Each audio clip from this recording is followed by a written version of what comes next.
ক্লাসরুমের মধ্যেই বসলো বিয়ের আসর। সবাইকে অবাক করে সিঁদুরদান মালা বদল করলেন বিশ্ববিদ্যালয়ের শিক্ষিকা ও প্রথম বর্ষের ছাত্র। এমনই অদ্ভুত ঘটনাটি ঘটেছে ভারতের নদিয়ার মাওলানা আবুল কালাম আজাদ বিশ্ববিদ্যালয়ে। এই ঘটনার ভিডিও প্রকাশ্যে আসতেই ব্যাপক চাঞ্চল্য ছড়িয়েছে। ভাইরাল ভিডিও থেকে জানা যায়, গত 16 জানুয়ারি ক্লাসরুমের মধ্যেই বসে বিয়ের আসর। মালা বদল থেকে শুরু করে সিঁদুরদান সবকিছুই হয়েছে বিশ্ববিদ্যালয়ের ক্লাসরুমের ভিতরেই। এমনকি সাক্ষীর উপস্থিতিতে একে অপরকে স্বামী স্ত্রী হিসেবেও মেনে নিয়েছেন তারা।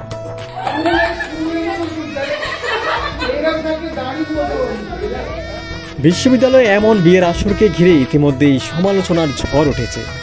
ঘটনার কথা জানাজানি হতে ওই শিক্ষিকাকে ইতিমধ্যেই ছুটিতে পাঠানো হয়েছে। এদিকে প্রথম বর্ষের সেই ছাত্রেরও খোঁজ মিলছে না। এ নিয়ে মুখ খুলছে না তার সহপাঠীরাও।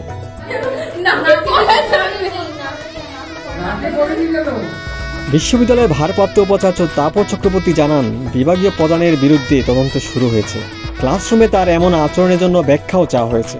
মৌখিকভাবে উনি জানিয়েছেন, একটি প্রজেক্টের জন্যই ক্লাসরুমে অভিনয় করেছিলেন। পার্ট অফ ড্রামা ক্লিপ, এটা অবভিয়াসলি অরিজিনাল না। তবে পুরো বিষয়টি অভিনয় হলে বিভাগীয় প্রধানকে কেন ছুটিতে পাঠানো হলো সেই ব্যাখ্যা অবশ্য দেয়নি বিশ্ববিদ্যালয় কর্তৃপক্ষ। ওমর ফারুক, ঢাকা প্রকাশ।